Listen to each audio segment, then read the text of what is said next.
Fidèles amis de la revue de presse éducative, bonjour. Commençons cette revue de presse par les journées de l'enseignement et de la formation technique et professionnelle. Inscrit à la une de sa parution de cette semaine, Éducation l'hebdomadaire spécialisée des questions éducatives renseigne que ces journées qui se tiennent du 9 au 13 décembre 2024 marquent une étape clé dans la promotion de l'enseignement et de la formation technique et professionnelle. Le journal titre « Les journées de l'EFTP 2024, un tournant pour l'éducation et la formation ».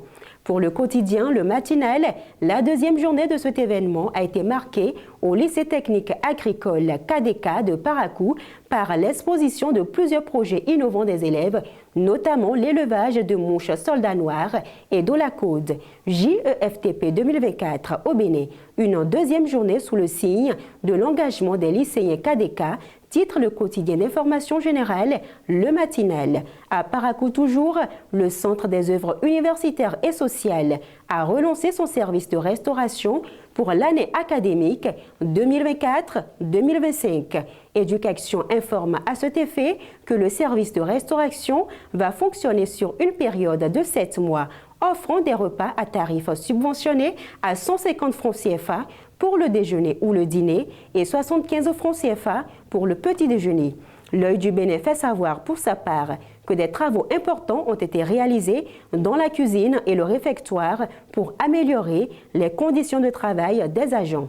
Ouverture du Resto U de l'Université de Parakou, le COUSP, dont des innovations constantes pour réduire la peine des étudiants, informe l'Œil du Bénin.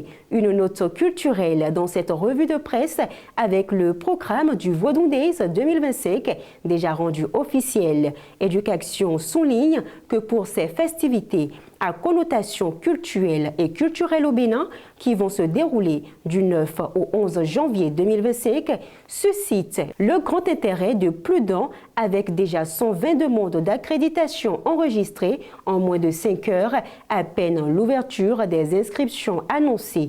Vodou Days 2025, WIDA se prépare pour le rendez-vous culturel, rapporte Éduc Action. Africaro, dans le même ordre d'idées, précise que l'événement, comme lors de la première édition, promet d'attirer une foule impressionnante composée de Béninois, de la diaspora africaine et des touristes venus des 4 coins du monde. Hors de nos frontières au Sénégal, le président de la République, Bassirou Diomaye Faye, a soulevé en Conseil des ministres dernier la problématique de la maîtrise stratégique du capital humain dans le système éducatif, rapporte le site d'information générale Sénégo qui précise déficit d'enseignants dans les écoles, un programme de recrutement sur 3 ans annoncé par Diomaye. Le site d'information générale impact.sn, dans le même ordre d'idées, renseigne pour sa part.